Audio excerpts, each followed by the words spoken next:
I'm Mike. And I'm Matt. And this is The Coin Show.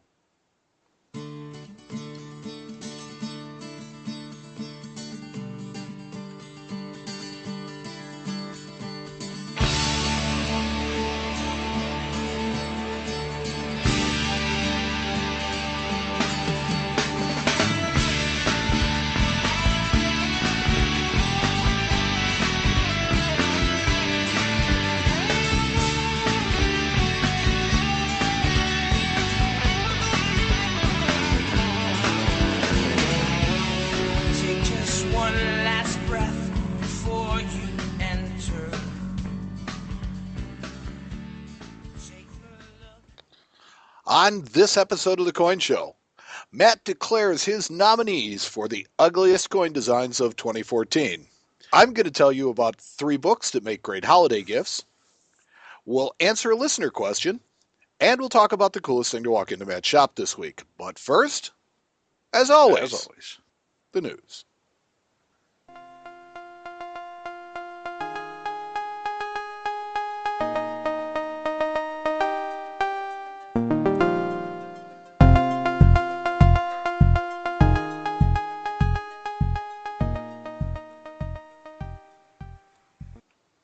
Sharpen your numismatic skills by taking the American Numismatic Association School of Numismatics educational 2-day seminars held prior to the 60th Annual Fund Convention in Orlando, Florida.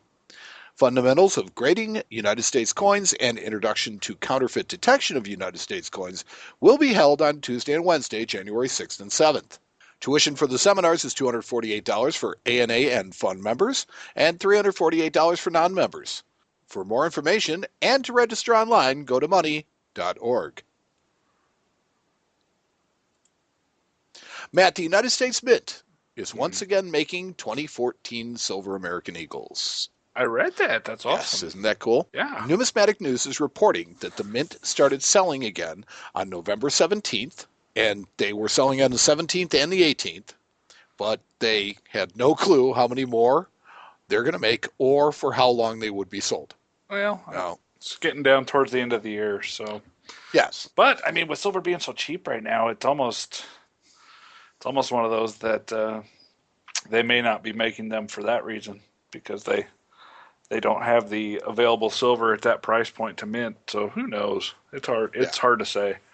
Well, I think that demand will play a part in how many more are struck this year, as year-end sales tend to be really strong for silver and gold, but that the still falling price of silver may influence the number of purchases made by authorized distributors, which is really where the demand comes from. Mm-hmm. So is the demand for silver going up with the new lower prices, Matt, or is it kind of... It actually is. The thing, we get a lot of people, and I'm not sure if they're delusional or they're right. I don't know, but we get a lot of people out there that, silver's come down from its highs, and people think, oh, it's going to go back up. It's got to go back up. So they're really wanting to buy at this kind of level. So, we're getting 20 or 30 phone calls a day from people that want silver. Well, delusional and right are not mutually exclusive. No, they're either one or the other. I've always been taught that when the price of something is falling, it's really the wrong time to buy it. That you gotta wait until it bottoms out, and then you start buying it, because otherwise you're going to buy something that is going to be worth less tomorrow. Well, or you get these guys too that may have bought a whole bunch of silver at $30 and $40 an ounce that are trying to cost average. Okay. See, there's at least a common sense reason for it. That's the first one I've heard that makes sense. Yeah. From a monetary standpoint. I mean, from a sound money standpoint. Yeah. I mean, say I don't know if everybody, of all of our listeners, are going to know what cost averaging is, but say you buy 100 ounces of silver at $40 an ounce, and the price falls down to $10 an ounce. Or no, let's say the price falls down to $20 an ounce to make it easy. So then they go out and buy another 100 ounces of silver at $20 an ounce, and they average their price on those 200 ounces to $30 an ounce. So they lose less on more. Yeah. I mean that's kind of it. I understand. It's like in some grand scheme it makes sense. And I don't know. To me, it's like you're still taking the beating on the stuff that you paid a big dollar It helps for. them And sleep better. okay, if that's what it does, then hey, I mean, honestly, it's if that's what in it my does, that's a opinion good that's thing. that's how what I see there. But And we're all more than happy to facilitate that. yeah. The Mint has also removed household limits on 50th anniversary Kennedy half sets. Oh, the ones they wouldn't sell in Chicago to anybody? Uh, yeah, I believe so. Yeah, that's Although the initial sales of the 4 coin sets were limited to 5 per household, demand has been kind of lackluster, and it looks as though the Mint may not sell the entire maximum mintage. hmm. And now, I've heard complaints about the overall quality of the sets, and I don't know if the U.S. Mint has just released a few too many Kennedy coins this year. Or coins in general this year. Well, yeah, but I mean, in particular, it's like think of all the different Kennedy sets they've made this year. Mm-hmm. It's like the regular uncirculated P&D that are only available in rolls. Those are regular strike. You have the specimen strike P&D. You have the 4 coin Kennedy anniversary set. There's a gold coin, but wasn't there another set Another that was P&D? set? I don't know. Yeah, this is your ballpark, dude. This is Okay, you're right. out No, my there realm. wasn't. But there's a specimen set, and it's too many coins for one specific niche of collectors. They're just pumping the market dry. That's what they're doing. You can, I don't know. I have that I picked up at the ANA a really nice 2014 Kennedy half P Mint half dollar. Mm-hmm. That was compliments of our friends at Coin World. Awesome.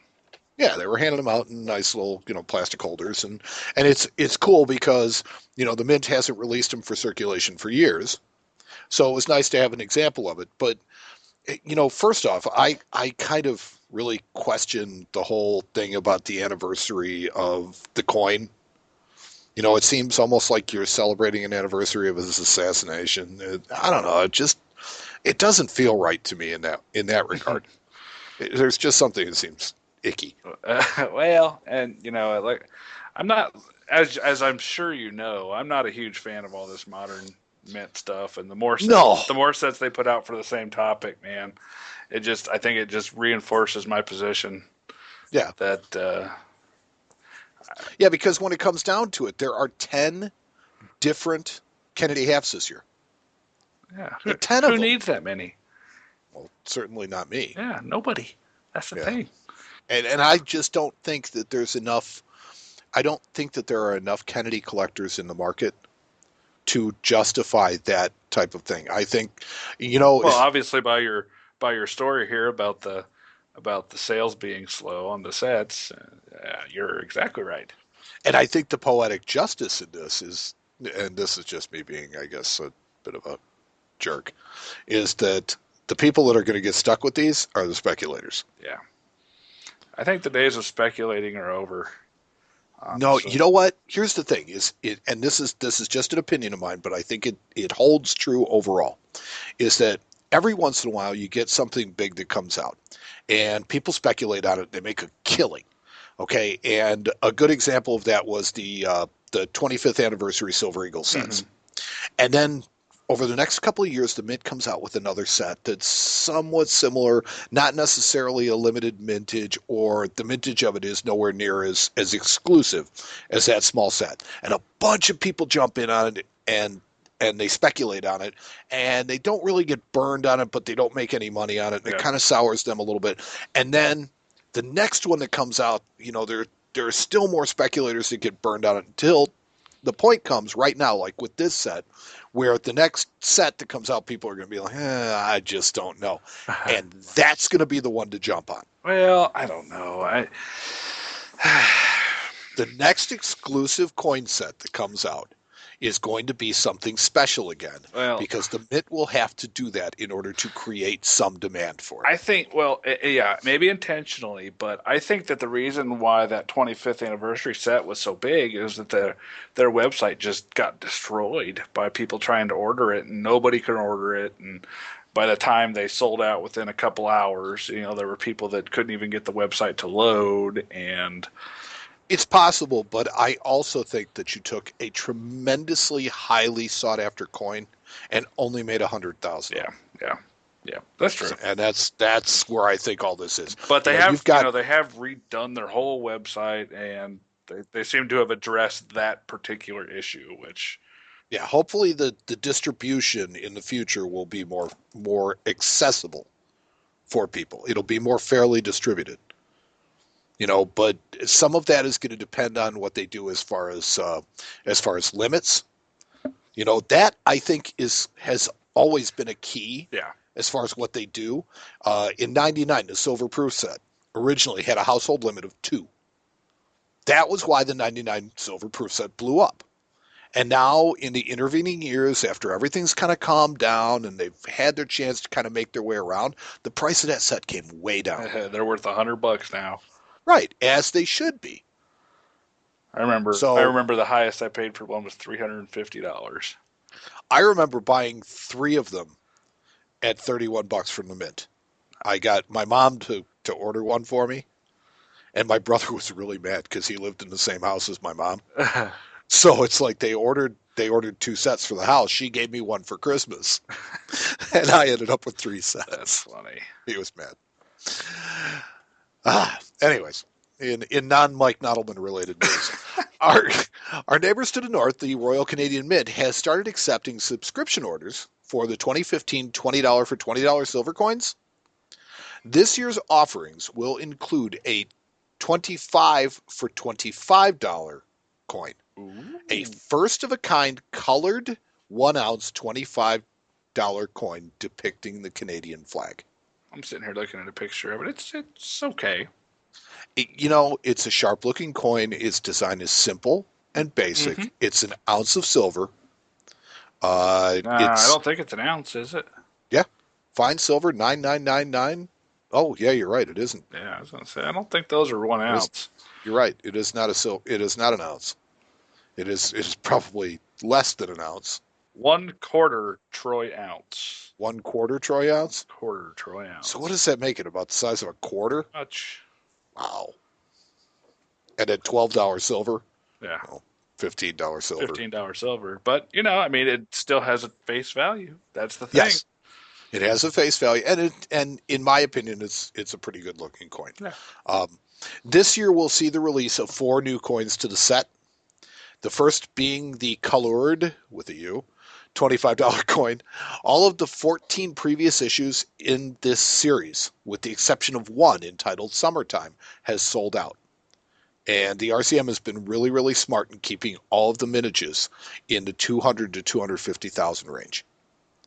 So they've been pretty exclusive, and they've all sold out with the exception of that one. Interesting. So I like how they just keep on swinging at the pinata. They just keep going at it.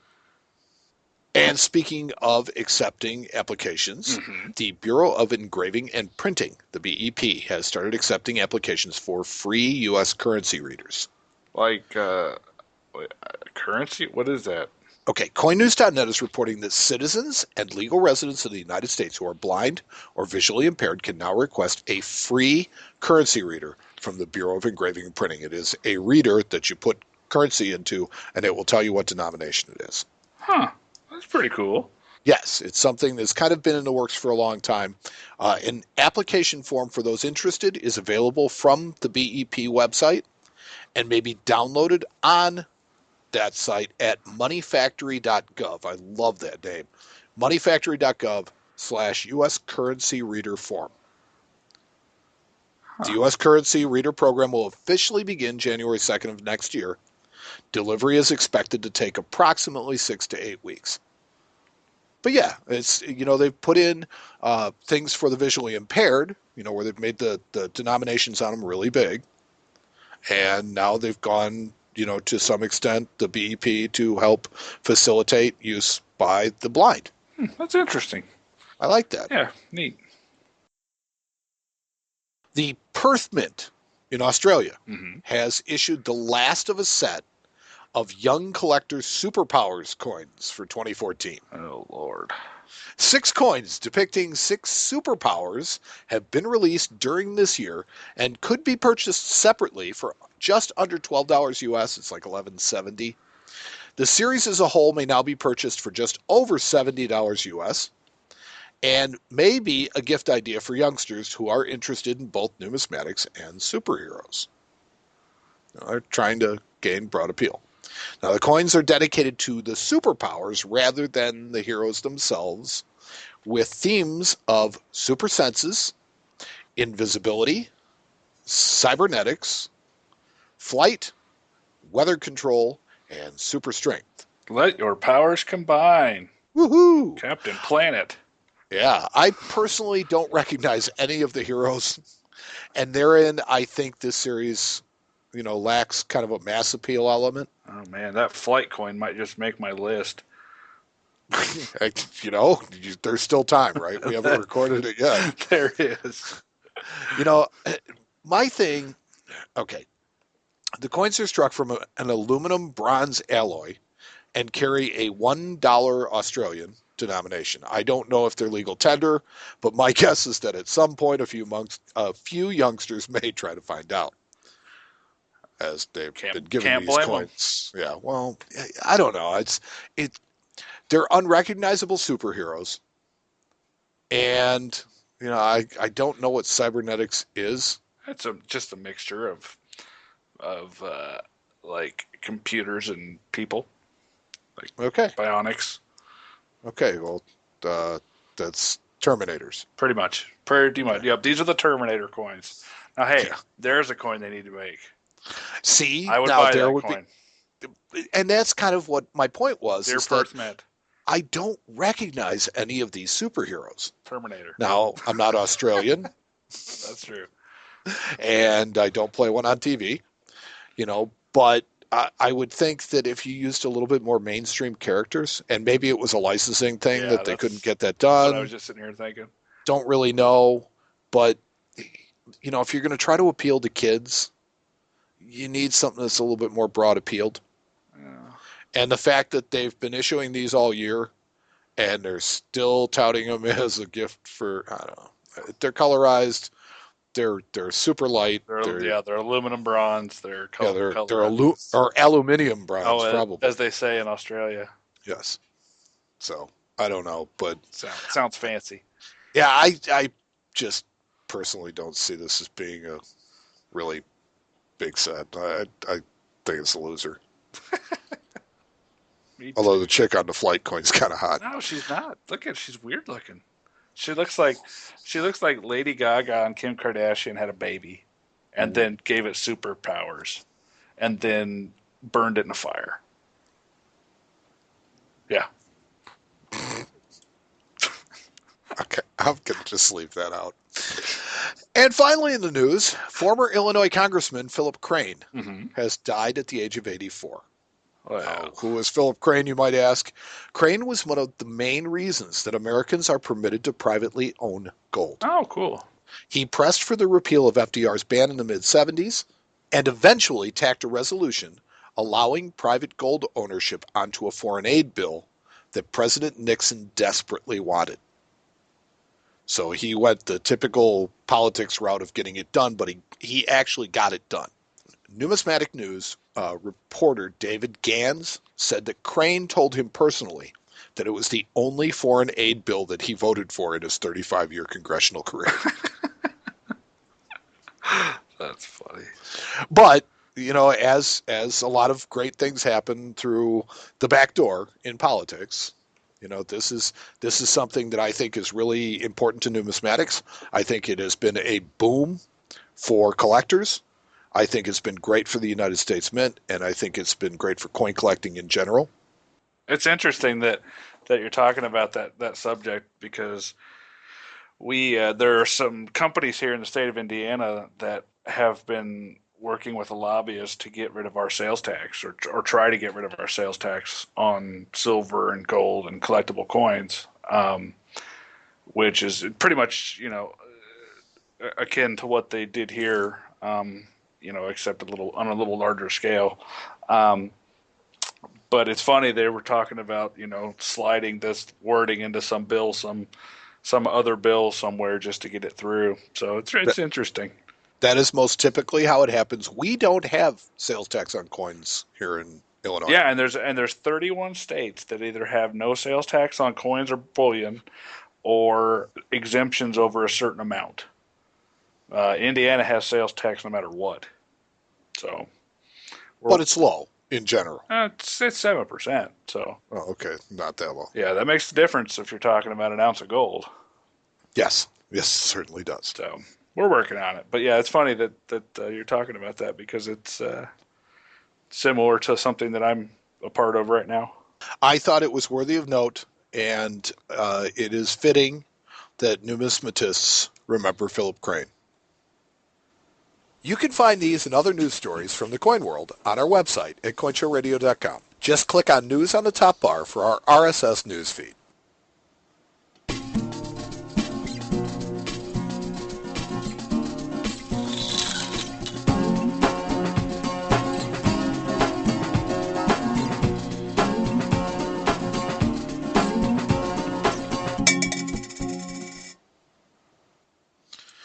Okay, Matt.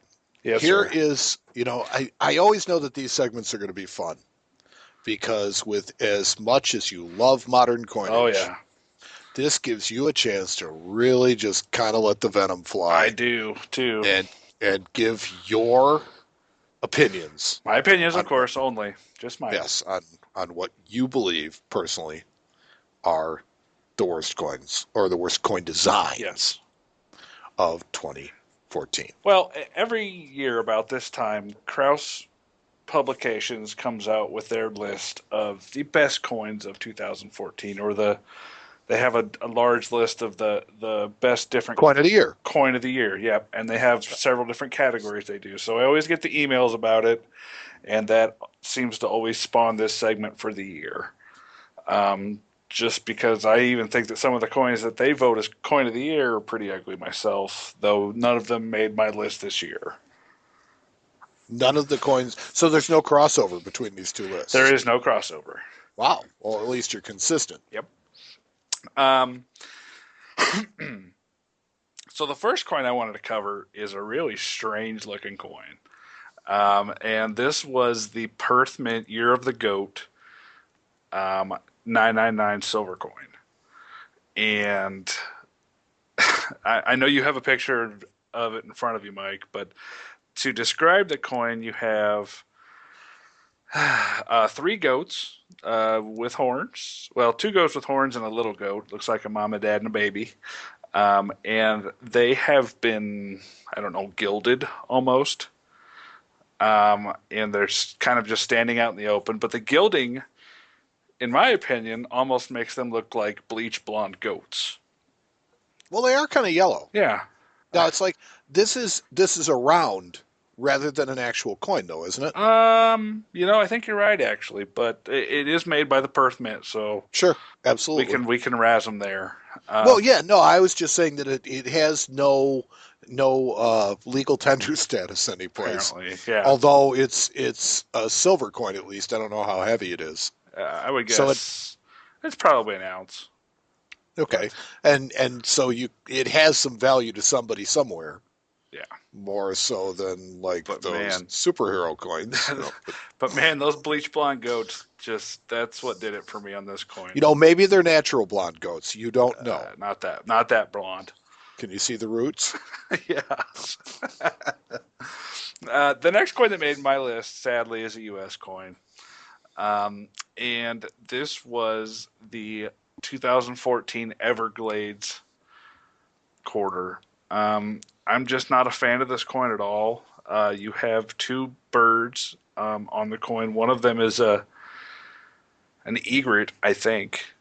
Um, I was going to say they look like herons. Herons or cranes, maybe. Yeah, cranes. There's some sort of water bird. And one is standing, almost looking away from you, with its wings outstretched and its big, long snake neck. But they're apparently standing on the edge of a lake, but the water just looks like they're frozen in concrete. There's no texture to the water at all to make it look like water, and It's just, to me, it's just a strange looking coin.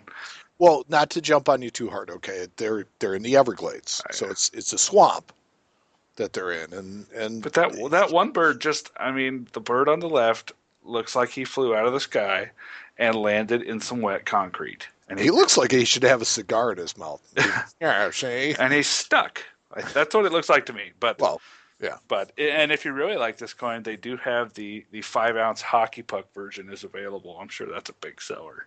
See, I would say while these coins are likely ornithologically correct, Yes, I agree with you that it's just the subject matter is it's not centered, it's not balanced. There's no real. it's just Uh, weird. it is just kind of an odd design. You would think that from the pool of talent that we have pulled for the U.S. Mint to make our coins, that basic artistic mistakes like that, just you wouldn't expect it. Yeah, there's a couple of coins on my list like this next one that I think the subject matter lended to an ugly coin. Um, the next one is a very manly looking Lou Hoover on the first spouse gold coin. Um, For the 1920s, maybe she was smoking hot. well, in this particular depiction of her, she kind of looks like Christopher Walken in a wig. Wow, I never really thought about that, but If you look at you it, got a point. she looks like Christopher Walken in a wig. Um, so, I mean, but like I said, that may just have to do with the fact that she was possibly an ugly lady. I can't say I've ever seen a picture of her, but Well, that coin is definitely ugly. okay. Well, I think that this fits in kind of with most of the first spouse coins. That I agree, but I there was there just there are not many of them that they're not complimentary, and they definitely have not gone out of their way to make them endearing in any way whatsoever. they didn't go out of the way not to make her look like Christopher Walken either. Well, maybe they did that on Just purpose. saying. I do like the Christopher It Walken looks just reference. like him. I It mean, does. that's the thing. She's sitting there looking at you, going, "We need more cowbell." Wow. That's the only Walken impression I do. Just that wow. Anything worth doing. Yes, that's right. The next coin on my list was the Canadian Royal Canadian Mint Lake Michigan $20 silver coin. Um,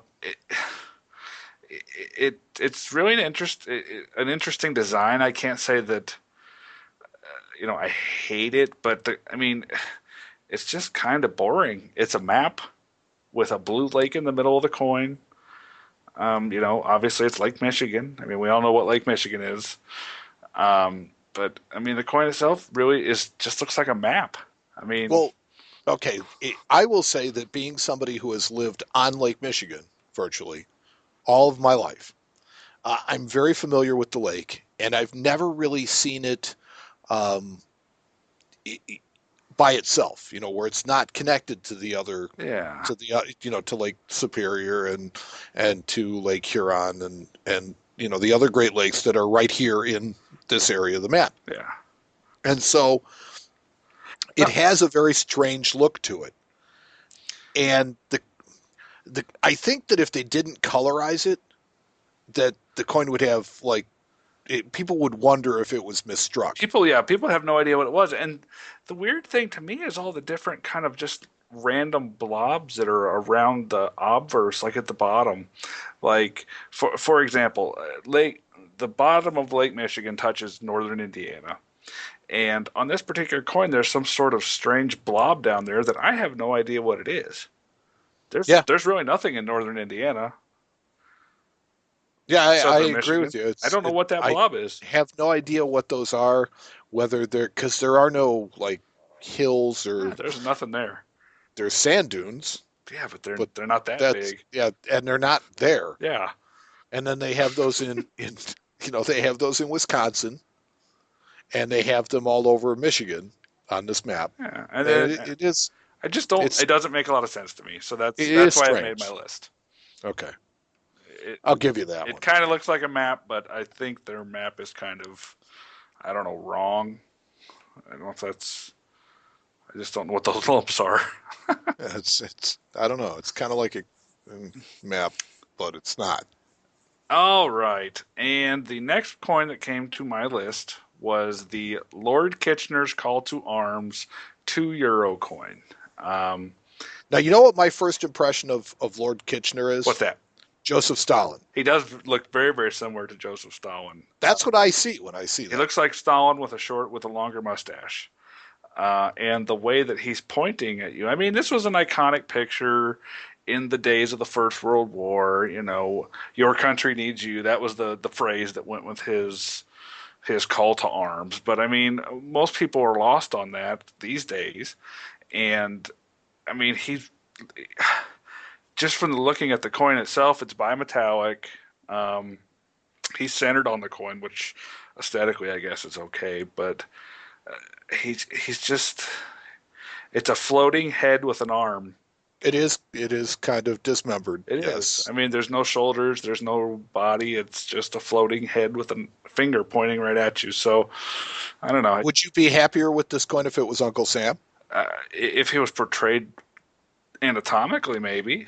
Because I mean that's the pose that I get from it is it's kind of like that Uncle Sam. Yeah, Uncle we Sam want needs. you. Yeah, Yeah, it's that same pose, but I but mean, this one is definitely European. Well, it's not European. It's definitely British. yeah, but I mean, it's just the fact that you see his head and his hat. It's all pretty well designed, and you look at his neck, and it just goes down into nothing. Now, It's a floating head and neck. I was under the impression that Great Britain wasn't part of the European Union.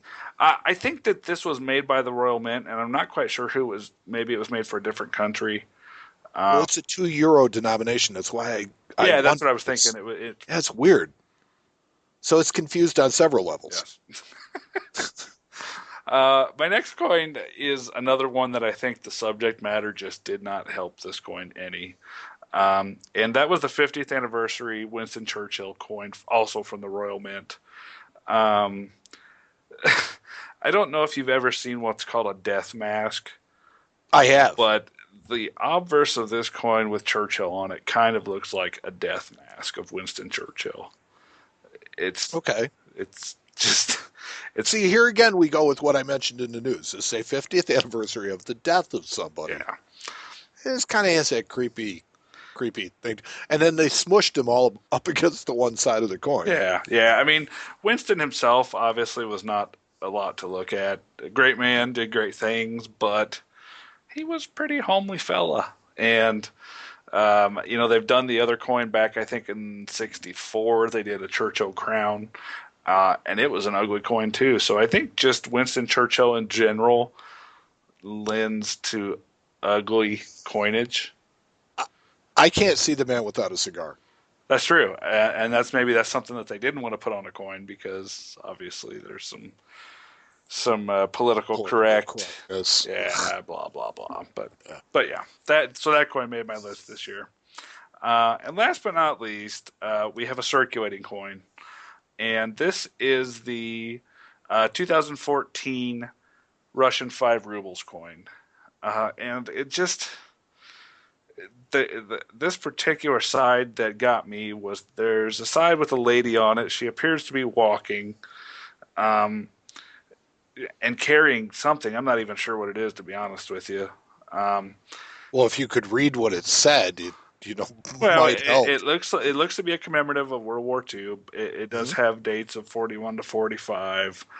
Um, but the woman in general is not necessarily attractive. She has a very ape-like quality to her face. Oh, Um, you are so kind. I'm not saying that Russian women look like apes. I'm just saying that this woman looks like an ape. Um, and it's just not attractive. I mean, I don't know what else to say. She's dragging her knuckles on the bottom of the coin. I can't tell what she's carrying. It almost looks like disemboweled intestines or something. It's really Wow. peculiar. Wow. It's a strange coin for me. So It is a strange coin. I will give you that. I mean, the subject of the coin is so small in And it's a full body shot. I mean, it's Yeah. head to toe. Whereas a lot of the other coins we've talked about are either faces or profiles or um, I just wonder if it is somebody who is famous in I'm Russian sure it history. is. I'm sure it is, and I'm I sure mean that I'm that sure I'm is going to get it a bunch appears to of. me that there is some sort of a the inscription at the bottom is somebody's name. And I'm sure I'm going to get a bunch of hate mail from our Russian listeners about Oh, the sure. Yeah, all three of the them. the Russian hero of the Order of Lenin or something that I made mad by that I disgraced by calling an ape woman. But you know what? She looks like an ape woman. You know, So that's why this is your nominees that's for right. Ugliest That's Coins of right. 2015. You go wherever you want with this one, I buddy. I and got your back. and I did. So and I think I am going to go ahead and add that superhero coin of flight because man, that thing is ugly. If you guys get a chance, go run through and take a look at these as you're listening. Just Google image search them, you'll find them, and hopefully you'll agree with what I'm saying. And if not, feel free to shoot me an email. Tell me I'm a jerk. Tell me you like the coin. I don't care.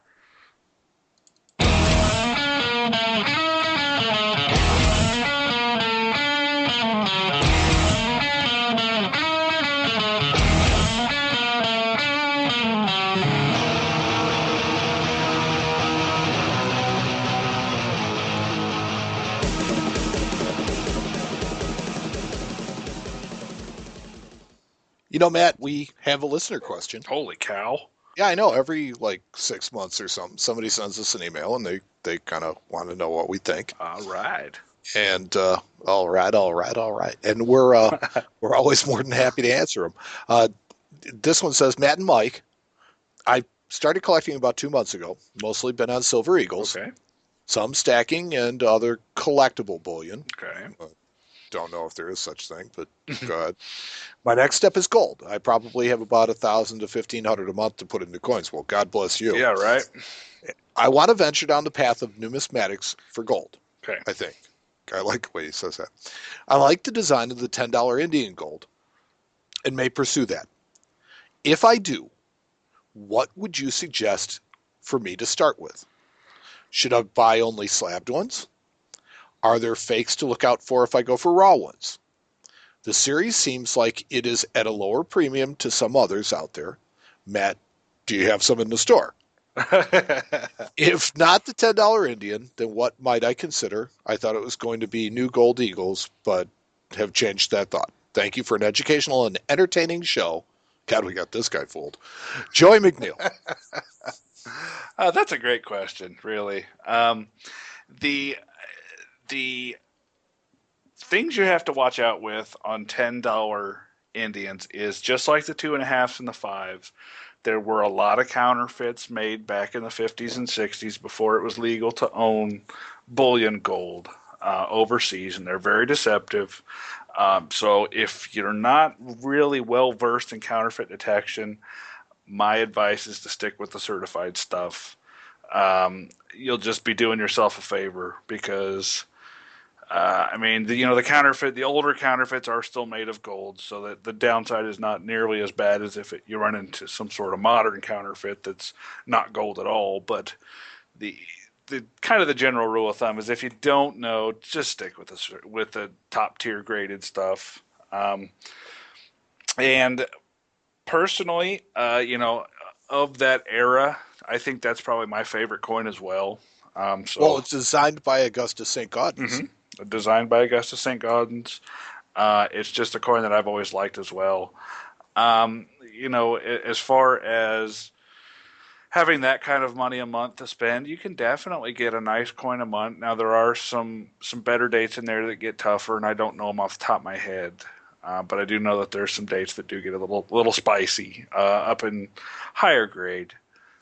Um, but if you're also looking for an alternative, um, I might also mention either two and a half or five Indians. I've always liked those coins as well. And if you're one of those kind of collectors that gets the hankering, sometimes, you might be able to get two coins for every one coin, 110 Indian that you pick up of say a $5 Indian. So every collector is different. I get a lot of people in the shop that sometimes that money starts to burn a hole in their pocket. So it just depends on what kind of collector you are and how focused you can be. Um, but You know what I really like about $10 Indians? what's that? You can buy and legally own 1933s. That's true. Yep. Yeah. They released these before the gold ban, and so there are actually some out there. 32 and 33 gold is really kind of rare. Yeah, we just bought a 32 in the shop. Hmm. And they're cool to have. Hmm. And this is a series, like I said, was designed by St. Gaudens, so you get a really, a really nice design. It's the reverse design is really, really similar to the 2 and 5, so it has some continuity to that, and just a beautiful coin. But I think his one of the things that I think he touched on is that there might not be as much a premium on the 10s as there are on the 2.5s and the 5s, and especially not on the 20s. Well, it all depends on grade level. I mean, if you're just going for like AUs, then yeah, that's probably true. And But my suggestion, as always, is find a book on them. there's some good You know, books out there. There's a book by Akers, I believe, on 10 Indians that's really good. Yeah, and read up on the series, particularly before you start buying them, Yes. because that's a lot of money to start sinking into coins to, end up not being so happy with them. And like I said, I've seen lots and lots and lots of fake 10 Indians come in my door. So unless you're really good on counterfeit detection, I would stick to the certified stuff. I wanted to reiterate that again because that out of all the counterfeit stuff we see in gold, 2.5s and 5 Indians are the worst, and probably 10 Indians and 20 libs kind of come in right behind them. So be careful.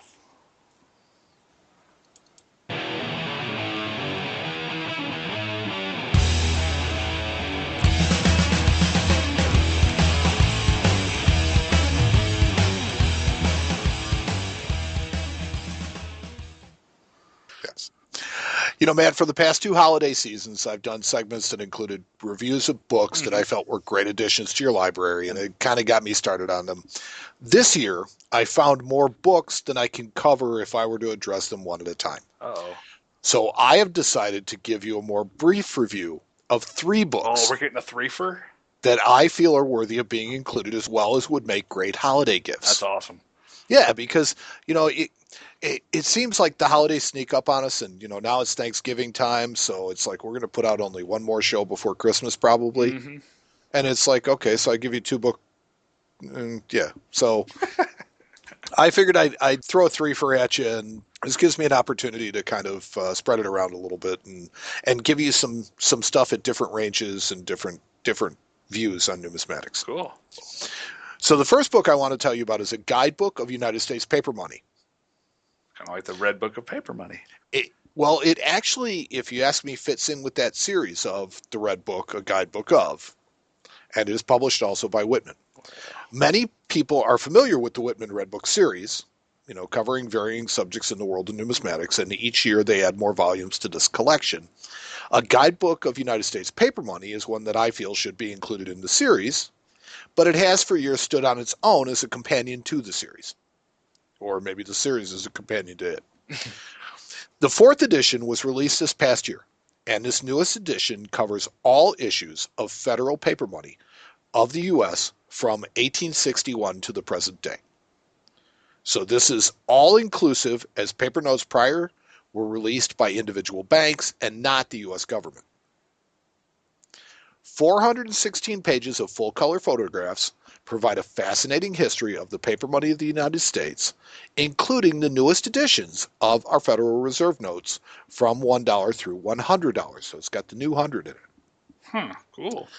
A longtime favorite with both dealers and collectors, this book also illustrates fractional currency, encased postage stamps, error notes, uncut sheets, and other topics on currency.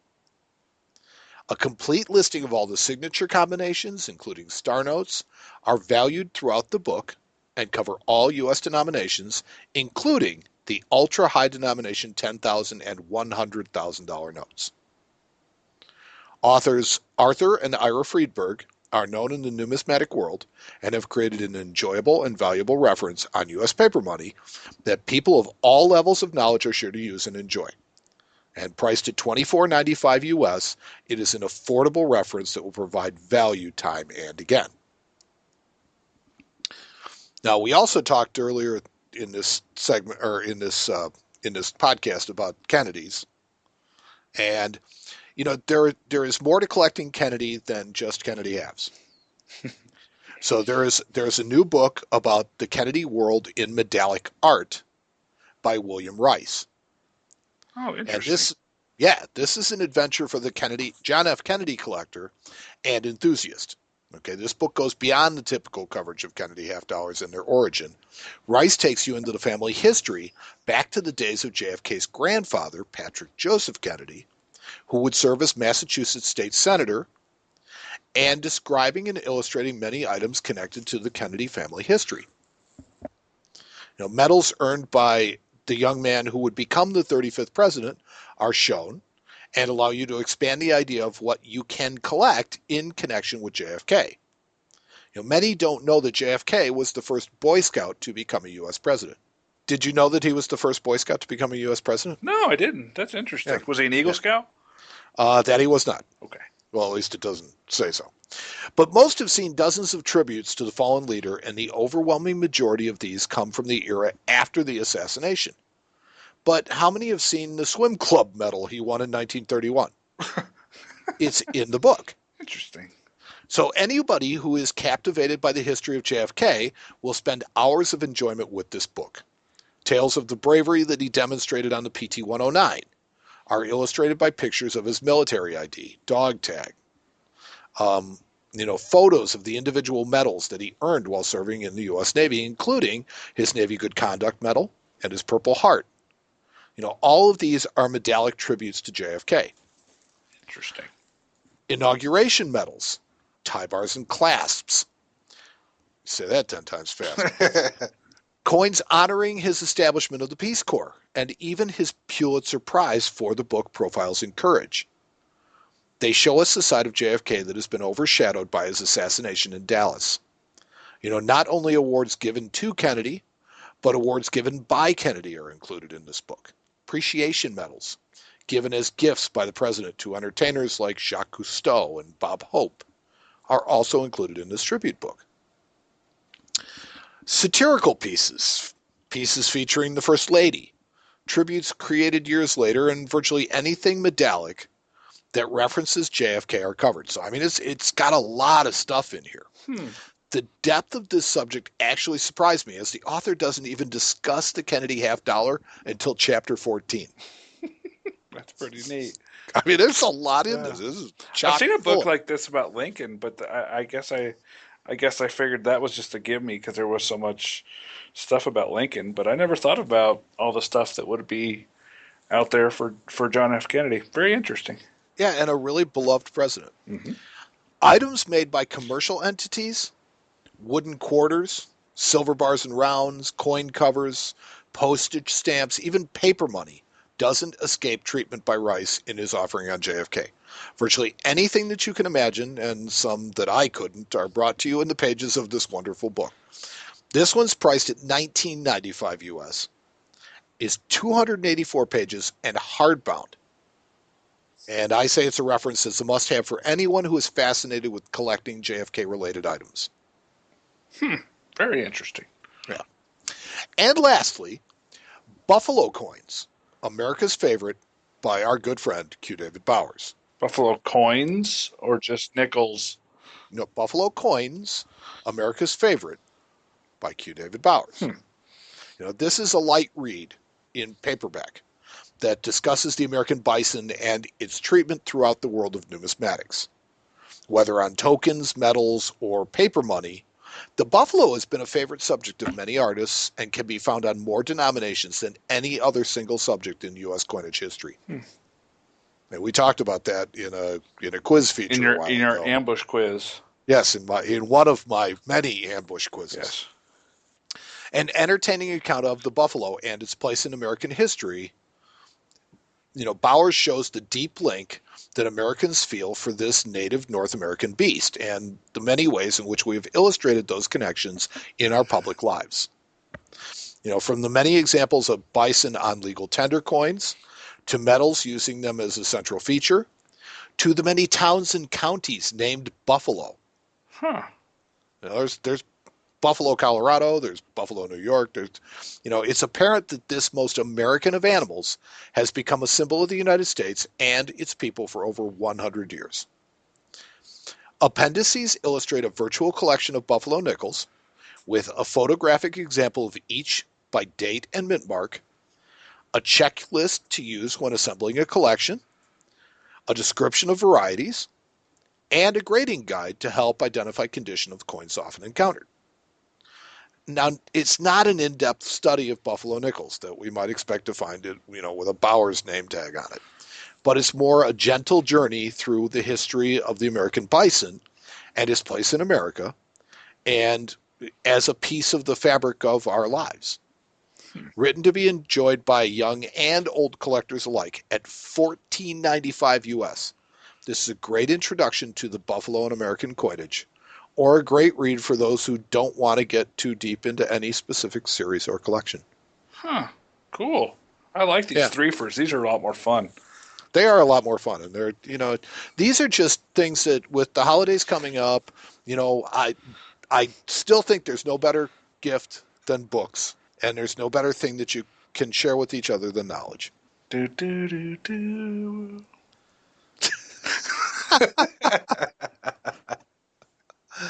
Oh. I did the hand motion of the star going across the screen. Oh, the more you know. Yeah. I didn't get that.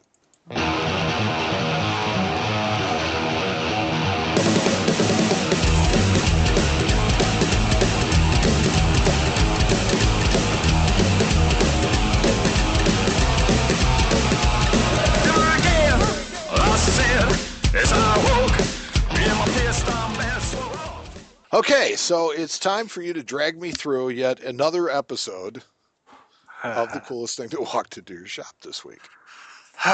This was a really hard week to decide. Were there ugly coins? There were a lot of ugly coins. There's always ugly coins. Okay. But they never make the coolest thing. There was some really cool. We bought some really awesome stuff this week. Like, we bought a Proof 66 seated half dime from the. It was an ex-Colonel Green coin. I bought an uncut sheet of 1863 3-cent fractional notes. But the coin that I guess I want to focus on this week is we actually bought a coin that I've owned before a couple times. Not this particular coin, but this particular variety. We bought an 1854 O, huge O quarter. Huge O. Yeah, have you ever heard of this variety? No. Yeah, and as I hear you typing away to get a picture pulled up. It's good. It's okay. 1854 huge O quarters have been kind of an enigma over the years. They don't really know why this coin ended up with such a gigantic mint mark. And the mint mark is actually so large on the back of this coin that it kind of wipes out the top of the R in dollar. Yeah, it obscures and the top of the D. I'm sorry, the top of the R in quarter and the top of the D in dollar. And the particular coin that we bought was in a PCGS VF25 holder, which is actually a pretty tough grade for these coins. That you don't see a lot of high-end examples. Most of them are circulated. And kind of the working theory that goes along with these coins is that a reverse die was mistakenly sent from Philadelphia without a mint mark to New Orleans. And they had to basically hand punch this mint mark into the coin with whatever they had there, which probably this O would have come off of like a seated dollar at some point they may have had a punch for. So that's why it's so large. And it just looks like they really hammered it in there because they actually everyone I've ever owned has that distorted R and distorted D on the reverse of the coin, and they're actually Well, kind of tough. I would say that it reminds me of two words: rookie mistake. It's like somebody got just a little overzealous Yeah, when they were punching this in and might have punched it like really super deep. and that's possible too. Um, but the other thing, I always thought about this coin. I thought it was kind of like the Cheerio quarter because I mean that mint mark just looks like a giant Cheerio, like literally a Cheerio. We have the Cheerio Sacagawea dollar that came in the boxes of Cheerios, but And this one came with a Cheerio on the with a reverse. Cheerio stuck to the back of it because that's about what it looks like. So at this time, you're telling me that the mint marks were placed in the dies by in Philadelphia, not in the mints themselves. That's, I believe, the case.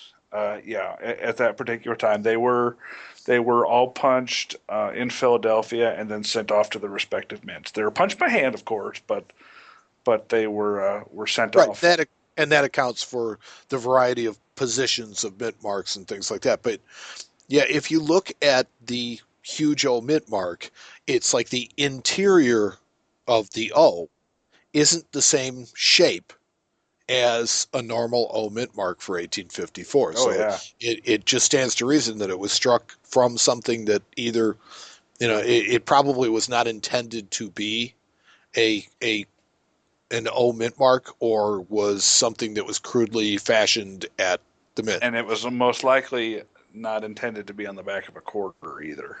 It's just so big. But anyways, that's probably the coolest piece, just because of that kind of neat backstory with it having to be punched by hand in New Orleans instead of Philadelphia like the rest of them were. Yeah, it's neat. This is a seated quarter with arrows, Mm-hmm. because it's during the period where they had placed the arrows on it. And if you look at pictures of the reverse, it looks completely foreign to the coin. It's like it just looks like it doesn't belong, or that it was never really intended to be part of the design, and Yeah. it definitely looks like it came from a source other than what created the rest of the Yeah, coin. and the coins themselves are pretty scarce. This particular guy I think is worth somewhere around $3,000. Really? Yep, So they're exceedingly rare. they're pretty rare. Yeah. What do you think the population? I mean, do they know what the population for these are? I mean, I think I could probably get some certified populations pulled up for you, but it's not many. No, but I meant because this likely only happened with one die, correct? Yes. Okay. And that would explain that your diagnostics are going to be consistent through every single one of these coins. Yes, yes. Oh yeah, the easiest you can pick one of these things without even having to use a magnifying glass, just simply because of that R and that D on the back. It is just so pronounced that they have been affected by the mint mark that you can almost see one from 5 feet away. It's Now, pretty crazy. one of the images that I'm looking at Hmm. shows a huge die crack through the dentals. Is that there on most of the coins, or is that kind of a later die state thing?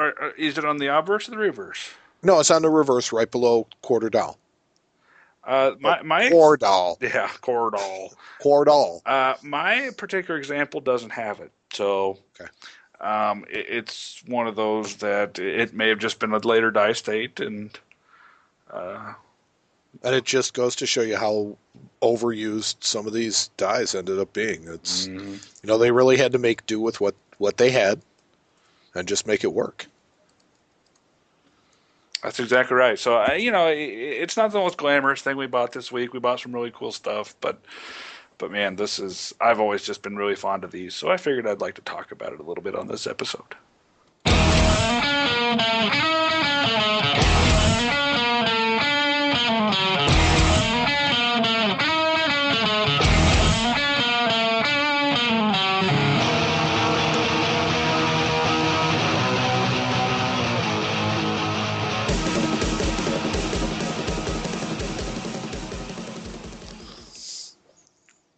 We would like to thank our contributors, the Facebook friends, Twitter followers, people who wrote to, or people who follow our blogs, people who wrote to ask questions, or people who have in some other way inspired us. Our thanks to the great folks at the ANA, the American Numismatic Association, for their support. Visit them at money.org. Our thanks to Tony Alvarez and the Tony Alvarez Band for our theme music, and to the Coffin Cats for their musical contributions as well. You can visit them at TonyAlvarezBand.com and CoffinCatsRock.com. We'd also like to thank May Otley for her help, and a big thanks to our research assistant, Sam Schaefer. And while those people are important contributors to this show, their importance absolutely pales in comparison to you, the listeners, without whom this entire endeavor would be completely pointless. We love our audience, and we love our audience contributions even more. Send us your thoughts. Email us at mike@coinshowradio.com or matt@coinshowradio.com, or you can also ask us questions. Send your question to questions@coinshowradio.com. If you visit our brand new webpage, conveniently located at coinshowradio.com, you will find a link where you can ask us questions. You will also find all kinds of new things to explore and enjoy. Report what you think back to us. Tell us if you think it's the ugliest website of 2014. And, we always welcome your feedback on the site. And tell us what you'd like to see us do there, as well as any other feedback about the show. Talk about Matt calling the Russian lady a knuckle dragger, all that kind of stuff. Go ahead. Just light me up. Yeah. Check out Matt's new gallery of the cool stuff that walks into Matt's shop on coinshowradio.com. Feel free to stop by and give him some feedback. The pictures are spectacular. Try not to drool. Don't damage your desk or your mobile device. Like our page on Facebook. Come and comment on one of our posts or post something of your own. Just try and keep it coin related. You can find us either by searching The Coin Show or Coin Show Radio. Do you know that we have almost 4,000 likes on Facebook now? What? Yeah. Wow. Yeah, we went over 3,900 today. So can we change it from the teaming 10s to like the teaming 20s now? Teaming 20. 20. Okay. That'll 20. work. That'll work. Okay. But you have to pronounce it correctly because you're in radio. Follow us on Twitter. There you will occasionally find some exclusive content as well. You can find us or even mention us in your discussion. We are at The Coin Show. We have an Instagram page as well. We're building it every day. We can be found there as The Coin Show. You can listen to our show on Spreaker.com. Just go to www.spreaker.com and search Coin Show Radio. Or you can find our show on players at various internet sites, such as the fabulous cointalk.com. If you'd like to host a player on your website, email me or Matt at coinshowradio.com for details. We still have the Windows 8 app, and it's available in the Windows 8 app phone app store if anybody has a Windows 8 phone anymore. Download it a couple of hundred times because we could use the money. If you have an Android phone, we have one for you there as well. Download it on Amazon.com for $1.99. Both are absolute bargains for your entertainment dollar. And as always, our show is available for free on iTunes. You can download full versions of the show there. We urge you to do so and share it with your friends. More people continue to find us every single day and wonder why they'd never listened before. So you can be the first among your friends to find The Coin Show, share it with them, and be the smart one in the group. So for The Coin Show, I'm Mike. And I'm Matt. And we'll talk to you next time on The Coin Show.